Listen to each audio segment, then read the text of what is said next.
மோடி அமித்ஷா கும்பல் தகர் ஆபரேஷன் என்ற நடவடிக்கையின் மூலம் சுற்றி வளைத்து கடந்த மே 21ஆம் தேதி அன்று படுகொலை செய்தது.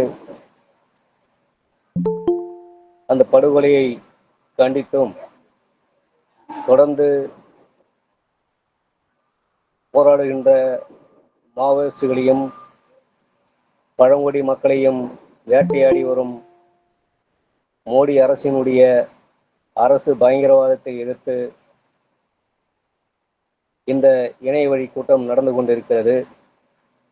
இந்த கூட்டத்தில் கண்டன உரையாற்றுவதற்காக நம்மோடு இணைந்துள்ள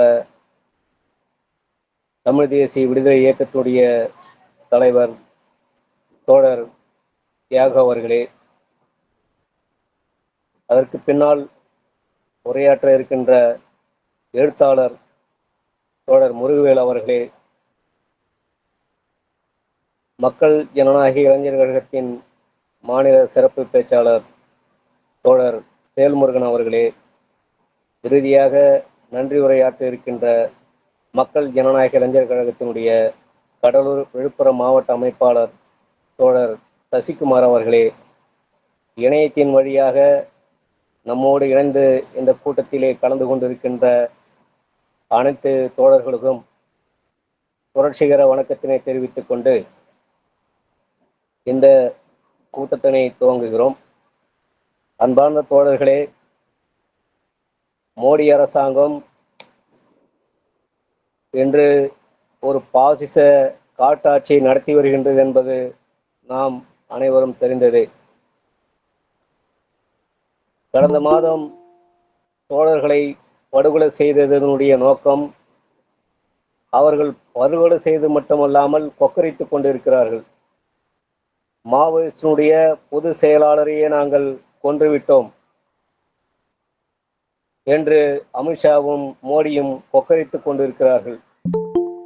பாசிஸ்டுகளே, நீங்கள் தோழர்களை கொண்டிருக்கலாம், ஆனால் அவர்களுடைய லட்சியமும் அவர்களுடைய போராட்ட நோக்கங்களும் கொன்றுவிட முடியாது. இந்த ஆபரேஷன் ககர் என்ற நடவடிக்கை என்பது நாட்டினுடைய காட்டு வளங்களை, கனிம வளங்களை கார்ப்பரேட்டுகளுக்கும் அமெரிக்க ஏகாதிபத்தியவாதிகளுக்கும் தாரை வார்ப்பதற்காக மோடி அரசாங்கம் இந்த ஆபரேஷன் காகர் என்ற நடவடிக்கையை செய்து கொண்டிருக்கின்றது. அன்பார்ந்த தோழர்களே, இவர்கள் மாவோயிஸ்டுகளை பயங்கரவாதிகள் என்று முத்திரை குத்தி அவர்களை படுகொலை செய்திருக்கிறார்கள்.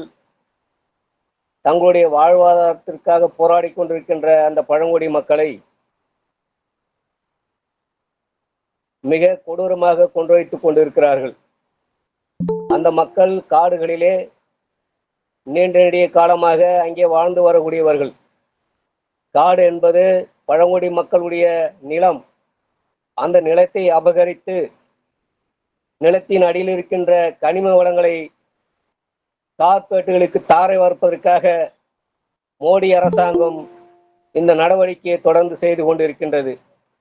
இது மோடி அரசாங்கத்துடைய ஆட்சியில் மட்டுமல்ல, கடந்த காங்கிரஸ் ஆட்சியிலும் பச்சை வேட்டை என்ற பெயரிலே 2009ஆம் ஆண்டு மன்மோகன் சிங் ஆட்சி காலத்திலே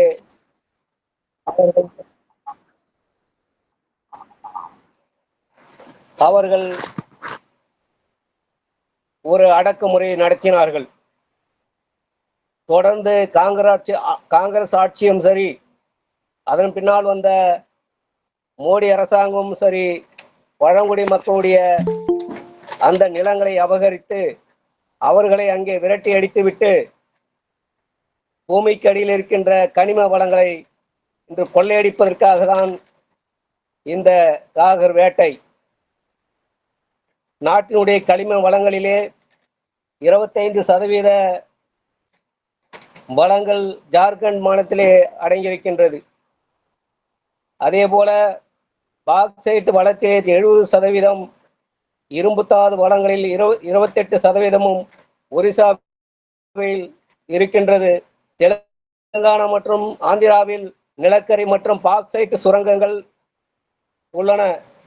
சத்தீஸ்கரிலே இரும்பு இரும்பு மற்றும் தங்கம், வைரங்கள், நிலக்கரி, யுரேனியம், பாக்சைட் போன்ற கனிம வளங்கள் நிறைந்திருக்கின்றன. ஆகவே இவர்கள் அந்த காட்டு வளங்களை ஏற்கனவே அவர்கள் கார்ப்பரேட்டுகளுக்கு ஏலமிட்டு விட்டார்கள். குறிப்பாக அதானி, வேதாந்தா மற்றும் அமெரிக்க கார்ப்பரேட் நிறுவனங்களுக்கும் இந்த காடுகளை ஏலமிட்டு விட்டார்கள். இப்பொழுது அந்த காட்டில் இருக்கின்ற வளங்களை சுரங்கம் வெட்டி எடுப்பதற்காக அதற்கு தடையாக இருக்கின்ற போராடுகின்ற பழங்குடி மக்களையும் அந்த பழங்குடி மக்களுக்காக போராடுகின்ற மாவோயிஸ்டுகளையும் ஒன்றொழிப்பதுதான் இவர்களுடைய நோக்கம். இவர்கள் பேச்சுவார்த்தைக்கு அழைத்தார்கள். அதாவது நிபந்தனையற்ற அதாவது அந்த கார்ப்பரேட்டுடைய வளர்ச்சியை தான் இவர்கள் நாட்டுடைய வளர்ச்சி திட்டங்களுக்கு இடையூறாக இருக்கக்கூடாது என்ற நிபந்தனை வைத்து அழைத்தார்கள். ஆனால் பழங்குடி மக்களும் மாவோயிஸ்டுகளும் நிபந்தனை அடிப்படையிலான பேச்சுவார்த்தையை ஏற்க மறுத்துவிட்டார்கள். ஆனால் அவர்கள் பேச்சுவார்த்தைக்கு அழைப்பு விட்டார்கள். மோடி அரசாங்கம் இன்று 80,000க்கு மேற்பட்ட ஏறக்குறைய 1 லட்சம் இராணுவத்தையும் துணைப்படையையும் காவல்துறையும் திரட்டி அந்த மாவோயிஸ்டுகளை சுற்றி வளைத்து அவர்கள் பேச்சுவார்த்தைக்கு அழைத்திருந்த போதும் அதை கணக்கில் எடுத்துக்கொள்ளாமல் அவர்களை இன்று கொன்று குவித்திருக்கிறது மோடி அரசாங்கம். இவர்கள் சொல்லுவது போல மாவோயிஸ்டுகள் பயங்கரவாதிகள் அல்ல, அவர்கள் ஒரு நோக்கத்துக்காக போராடுகின்ற போராளிகள், பழங்குடி மக்களுடைய நலனுக்காக போராடுகின்ற போராளிகள், காட்டு வளத்தையும் கனிம வளத்தையும் பாதுகாப்பதற்காக போராடுகின்ற போராளிகள். அவர்களை இவர்கள் பயங்கரவாதிகள் என்று சொல்லுகிறார்கள். எதன் அடிப்படையில்? அவர்கள் கையிலே ஆயுதம் இருந்தால் அது பயங்கரவாதமா? இவர்கள் என்ன செய்து கொண்டிருக்கிறார்கள்? ஆயுதம் போராட்டமாக இருந்தாலும் சரி, அல்லது அரசியல் போராட்டமாக அமைதி வழி போராட்டமாக இருந்தாலும் சரி, அந்த போராட்டத்துடைய நோக்கத்திலிருந்துதான் அந்த இயக்கங்களையும் அந்த அமைப்புகளையும் மதிப்பிட வேண்டும். ஆகவே அவர்களுடைய நோக்கம் இந்த நாட்டை விற்பதல்ல, அவர்களுடைய நோக்கம் கனிம வளங்களை எடுத்து கொள்ளையடிப்பதல்ல, அவர்களுடைய நோக்கம் அதை பாதுகாப்பது. அப்படி பாதுகாக்கின்ற அரணாக இருக்கின்ற அந்த மக்களையும் மாவோயிஸ்டுகளையும் இவர்கள் என்று பயங்கரவாதிகள் என்று ஒன்றொழித்து விட்டு அவர்களுடைய சடலத்தை கூட கொடுக்காமல் காட்டுக்குள்ளே வைத்து எரித்திருக்கிறார்கள். கேடுகட்ட கோமாளிகள் இவர்கள். பாசிஸ்டுகள் அப்படித்தான் செய்வார்கள். அவர்களுடைய உடலை கூட கொடுக்காமல் அவர்களை கொன்று காட்டிலே எரித்திருக்கிறார்கள். என்று நீங்கள் எரித்திருக்கலாம்.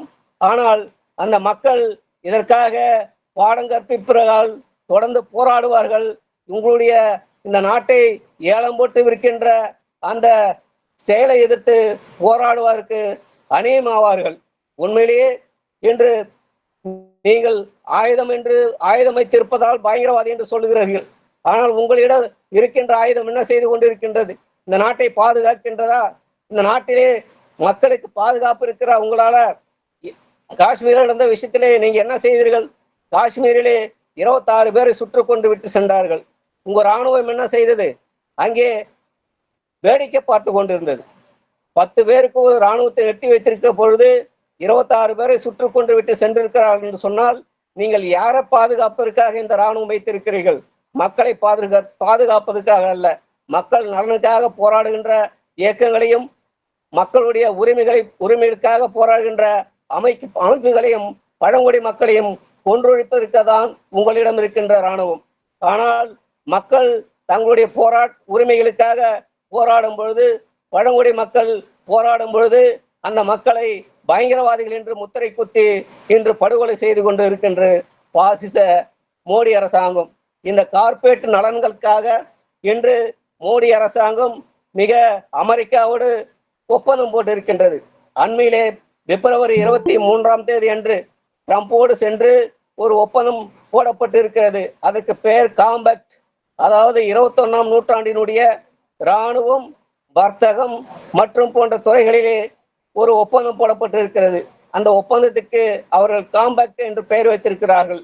அந்த ஒப்பந்தத்தின் அடிப்படையிலே இந்திய இராணுவத்தையும் இந்திய பாதுகாப்பு துறையையும் கல்வியையும் வர்த்தகத்தையும் என்று அமெரிக்காவுடைய எலான் மாஸ்க் கும்பலுடைய டெக்னோ பாசிச கும்பலுக்கு இன்னைக்கு அடிமைப்படுத்துவதற்காக இன்று எத்தனைத்துக் கொண்டிருக்கிறார்கள்.